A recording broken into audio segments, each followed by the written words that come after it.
हमारे साथ ज़्यादा बात करने के लिए मौजूद हैं यूथ कांग्रेस के प्रदेश अध्यक्ष कनिष्क पांडे जी।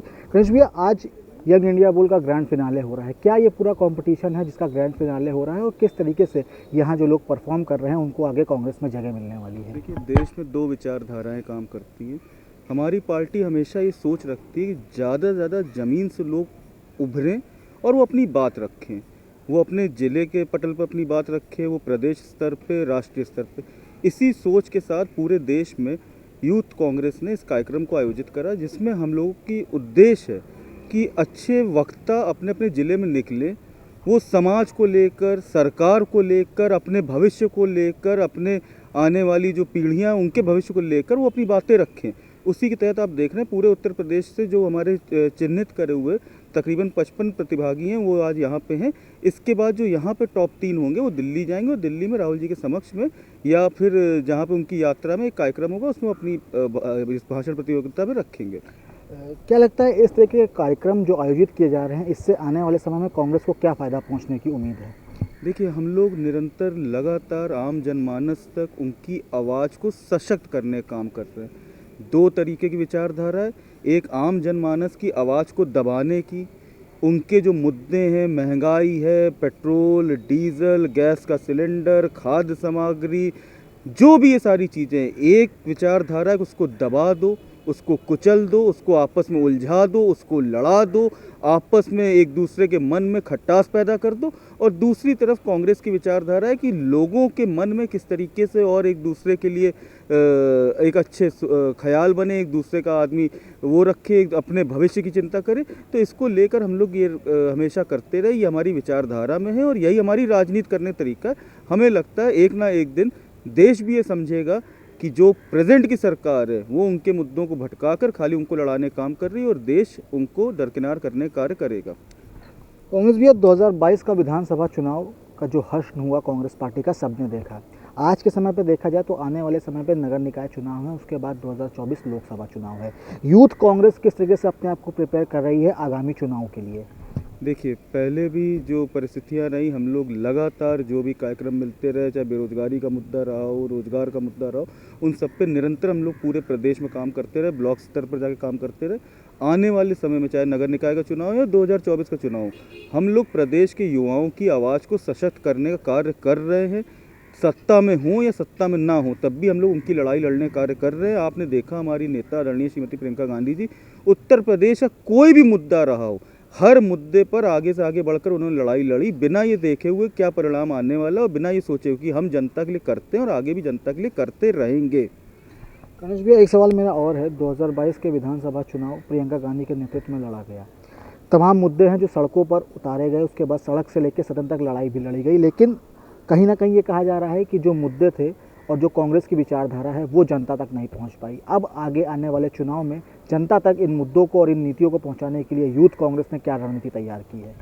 देखिए, पहले जवाब दूंगा जो आपने कहा कि जनता के मुद्दों तक हम लोग नहीं पहुंच पाए। क्या लखीमपुर में किसानों के ऊपर गाड़ी चढ़ा दी गई वो जनता का मुद्दा नहीं था?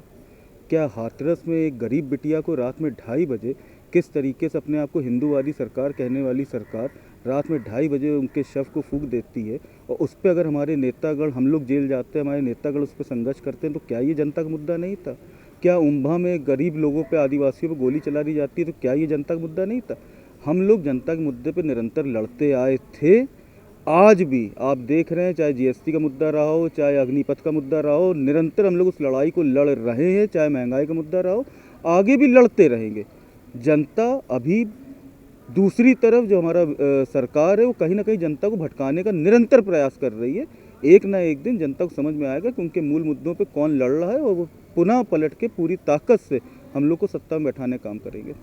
बार बार कहा जा रहा है कि शीर्ष नेतृत्व को उलझाया जा रहा है। शीर्ष नेतृत्व अलग अलग चीज़ों में उलझ गया है और शायद यही वजह है कि उत्तर प्रदेश को अभी तक प्रदेश अध्यक्ष नहीं मिला है चुनाव खत्म होने के बाद।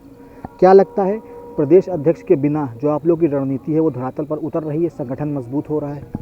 देखिए, संगठन पर हम लोग निरंतर काम कर रहे थे। मुझे उम्मीद है कि बहुत ही जल्द हम लोग के बीच में यहाँ पे नए प्रदेश अध्यक्ष होंगे। निरंतर पूरे देश में भी संगठन को लेकर काम चल रहा है। जैसा कि घोषणा करी गई थी कि सितंबर के अंत में अक्टूबर महीने तक हम लोग के AICC का भी चुनाव हो जाएगा, तो हम लोग चुनावी प्रक्रिया में बिलीव करते हैं। हम लोग चाहते हैं कि जो लोकतांत्रिक व्यवस्था देश में, वही लोकतांत्रिक व्यवस्था पार्टी में बनी रहे और उसी लोकतांत्रिक व्यवस्थाओं पे सम्मिलित होकर लोग अपने पदों पर आकर बैठे। उम्मीद है जल्द यहाँ पे भी हमारे बीच में हमारे नए ऊर्जावान अध्यक्ष जी होंगे और जल्दी हम लोग एक नई कमेटी के साथ में पूरी ताकत के साथ में जनता के बीच में जाएंगे। गणेश जी, मेरा आखिरी सवाल है, क्या लगता है जो वर्तमान की सरकार है तमाम दावे कर रही है कि हमने युवाओं को रोजगार दिया है, युवाओं को आत्मनिर्भर बनाने की कोशिश की जा रही है, तमाम ऐसे दावे किए जा रहे हैं, विज्ञापन भी लगातार दिए जा रहे हैं, क्या लगता है आपको वर्तमान में जो युवाओं की स्थिति है, युवा अपने आप को कहाँ खड़ा हुआ महसूस कर रहा है? आपके नज़रिए से मैं जानने की कोशिश करूँ। देखिए, विज्ञापन देना एक अलग विषय। हम लोगों को मालूम है, आप किसी चौराहे पर खड़े हो जाए, आप किसी ट्रेन में सफ़र कर ले, किसी बस पर सफ़र कर ले, युवा के लिए सबसे बड़ा जो मुद्दा है वो बेरोजगारी का है। लगातार युवाओं को छला जा रहा है।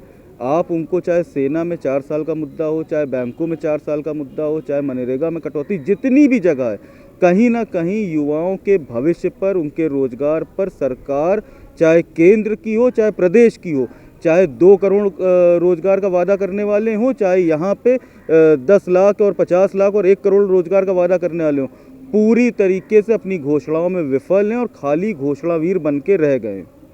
तो साफ है, यूथ कांग्रेस ने रणनीति तैयार कर ली है, चाहे वो आगे आने वाले निकाय चुनाव हो या फिर लोकसभा चुनाव हो, यूथ कांग्रेस बढ़ चढ़ कर संगठन के लिए काम करेगी। संगठन को मजबूत किया जा रहा है। साफ तौर पर जो यूथ कांग्रेस के प्रदेश अध्यक्ष हैं, उनका ये कहना है कि जल्द ही हम नई ऊर्जा के साथ और नए ऊर्जा वाले प्रदेश अध्यक्ष के साथ फील्ड पर उतरेंगे और कहीं ना कहीं जनता को समझाने की कोशिश करेंगे कि कांग्रेस पार्टी है जो उनके अधिकारों के लिए, उनके हकों के लिए लड़ रही है। वीडियो अनुराग के साथ Abhishek Pandey, daily insider, Lucknow. UP और देश दुनिया की तमाम ताजा तरीन खबरों के लिए गूगल प्ले स्टोर से आज ही डाउनलोड करें हमारा तेजी से उभरता न्यूज ऐप डेली इंसाइडर।